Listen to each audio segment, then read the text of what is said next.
देवलोक चैनल में आपका स्वागत है। अगर आप हमारे चैनल में नए हैं तो सब्सक्राइब कर लीजिए ताकि ऐसी वीडियो हम आप तक पहुंचा सके। आज हम बताएंगे कि रक्षाबंधन कब और कैसे शुरू हुआ। राखी के पर्व की शुरुआत कब से हुई इसकी कोई निश्चित जानकारी तो नहीं है, पर पुराणों में इस पर्व की संबंधित कुछ कथाएं हैं जो हम आज आपको बताएंगे। इसके अलावा हम आपको ऐतिहासिक की वो अमर कहानी भी बताएंगे जब मेवाड़ की राजपूत रानी की कर्णावती द्वारा भेजी गई राखी का मान रखते हुए मुगल शासक हुमायूं ने कर्णावती की और उनके राज्य की रक्षा की। जब लक्ष्मी जी ने दानराज बलि के राखी बांध द्वारपाल बने विष्णु जी को कराया मुक्त। पुराणों के अनुसार रक्षाबंधन पर्व लक्ष्मी जी का बलि को राखी बांधने से जुड़ा हुआ है। इसके लिए पुराणों में एक कथा है जो इस प्रकार है। जब दानवों के राजा बलि ने अपने 100 यज्ञ पूरे कर लिए, उन्होंने चाहा कि उसे स्वर्ग की प्राप्ति हो। राजा बलि की इस मनो इच्छा का भाव देव इंद्र को होने पर देवराज इंद्र का सिंहासन डोलने लगा। जब देवराज इंद्र को कोई उपाय नहीं सूझा तो वो घबरा गए, भगवान विष्णु की शरण में गए और बलि की मंशा बताई तथा उन्हें इस समस्या का निदान करने को कहा।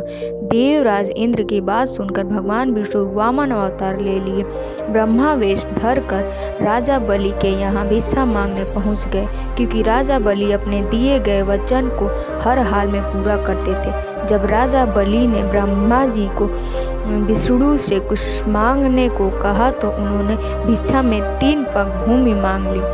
राजा बलि ने उन्हें 3 पग भूमि दान में देते हुए कहा कि आप अपनी 3 पग नाप लें। वामन रूप में भगवान ने एक पग में स्वर्ग और दूसरे पग में पृथ्वी नाप लिया।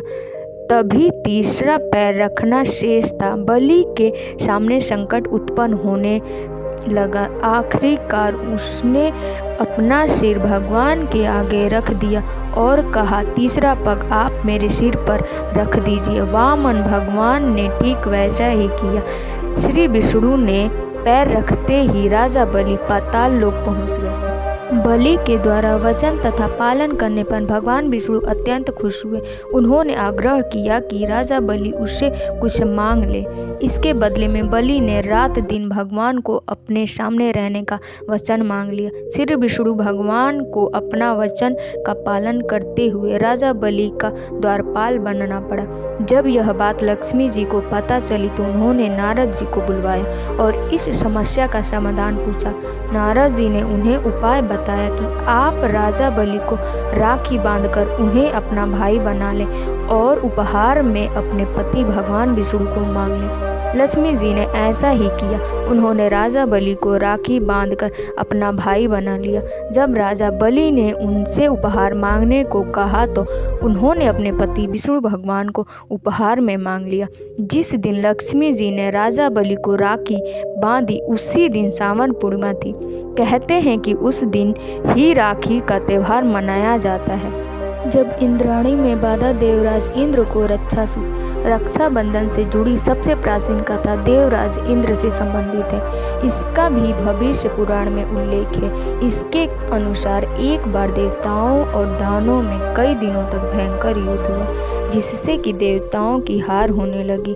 यह सब देखकर देवराज इंद्र बड़े निराश हुए। तब इंद्र की पत्नी शनि के विधान पूर्वक एक रक्षा सूत्र तैयार किया। सावन शुक्ल पूर्णिमा को ब्रह्मा द्वारा देवराज इंद्र के हाथ पर बंधवाया, जिससे प्रभाव से इंद्र युद्ध विजयी हुई।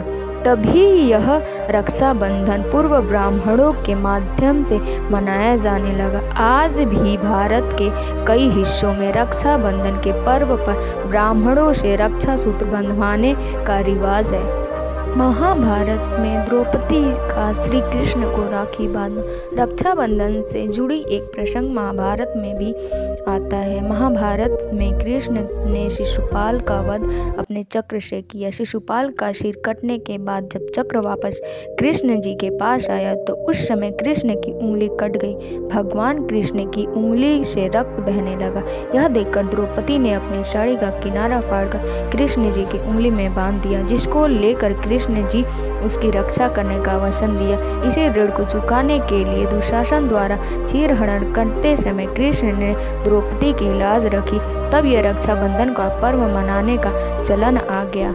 हुमायूं ने की कर्णावती की रक्षा। महारानी कर्णावती मध्यकालीन युग की राजपूत व मुस्लिमों के बीच संघर्ष चल रहा था। रानी कर्णावती चौतौड़ के राजा की विधवा थी। रानी कर्णावती को जब बहादुर शाह द्वारा मेवाड़ पर हमला करने की पूर्व सूचना मिली तो वह घबरा गई। रानी कर्णावती बहादुर शाह से युद्ध पर असमर्थ थी। अपनी प्रजा की सुरक्षा पर कोई रास्ता न निकलता देख रानी ने हुमायूं और राखी भेजी। हुमायूं ने राखी की लाज रखी। राखी और मेवाड़ पहुंचकर बहादुर शाह के विरुद्ध मेवाड़ की और लड़ते हुए कर्णावती और उसके राज्य की रक्षा की। दरअसल हुमायूं उस समय बंगाल पर चढ़ाई करने जा रहे थे, लेकिन रानी और मेवाड़ की रक्षा के लिए अपने अभियान को बीच में ही छोड़ दिया। वीडियो देखने के लिए आपका धन्यवाद।